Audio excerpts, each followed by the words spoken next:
Oke, sebelumnya salam dan bahagia. Perkenalkan, nama saya Alif Wilamaya dengan NIM 2018 012056 kelas A, mahasiswa Teknik Industri Universitas Sarjana Wiyata Taman Siswa. Dalam kesempatan kali ini, saya akan mempresentasikan tentang buku pedoman keselamatan dan kesehatan kerja perusahaan produksi kertas tisu. Dalam bab pertama, kita akan membahas tentang pengenalan dan pemenuhan peraturan perundangan K3 serta sistematika pelaporan masalah K3. Yang pertama kita akan jelaskan tentang peraturan perundangan dan pemenuhan peraturan yang terkait dengan perusahaan. Peraturan perundangan yang terkait dengan perusahaan antara lain yaitu Undang-Undang Nomor 13 Tahun 2003 tentang Ketenagakerjaan. Selanjutnya ada Undang-Undang Nomor 1 Tahun 1970 tentang keselamatan kerja dengan pasal 3 tentang syarat-syarat keselamatan kerja. Selanjutnya ada Peraturan Menteri Tenaga Kerja dan Transmigrasi Nomor 2 Tahun 2007 tentang cara penetapan standar kompetensi kerja nasional Indonesia. Yang kedua ini kita akan membahas tentang sistematika pelaporan masalah terkait K3. Yang pertama yaitu melaporkan masalah K3 kepada pihak yang terkait oleh K3. Selanjutnya, pihak terkait menampung dan melakukan pengecekan terhadap masalah K3 yang dilaporkan. Yang terakhir yaitu pihak terkait melakukan langkah penyelesaian terhadap masalah K3. Oke, selanjutnya kita lanjut ke bab 2. Bab 2 kita membahas tentang penyelesaian masalah terkait K3 di tempat kerja.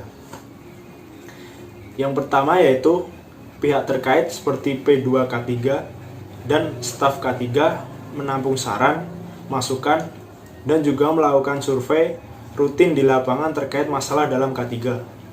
Yang kedua, pengumpulan data dan melakukan identifikasi masalah yang terjadi di lapangan. Untuk selanjutnya, dilakukan diskusi terkait masalah di dalam K3.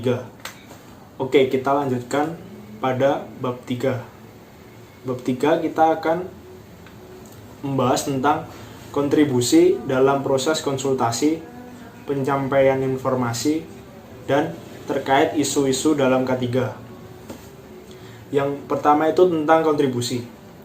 Kontribusi dalam konsultasi dapat dilakukan dengan cara pekerja melakukan pelaporan atas masalah K3 serta pihak terkait seperti staf K3 dan P2K3 membuka atau memberi fasilitas yang cukup untuk menampung saran, laporan, dan konsultasi terkait K3 dengan baik dan terstruktur.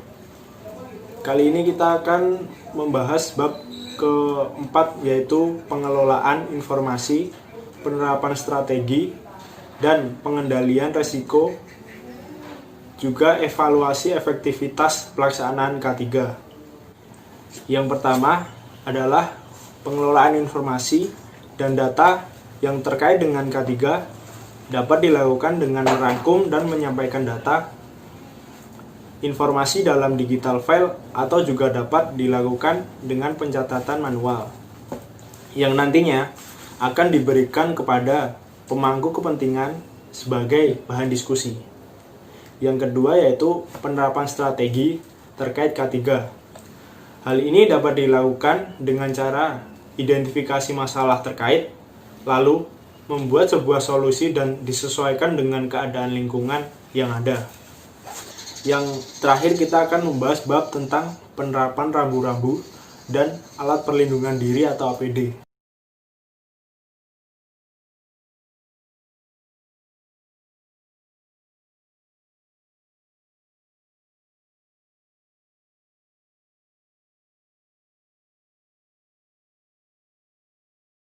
Oke, mungkin sekian penjelasan tentang buku pedoman keselamatan dan kesehatan kerja perusahaan produksi kertas tisu yang bisa saya sampaikan. Kurang lebihnya saya mohon maaf. Salam.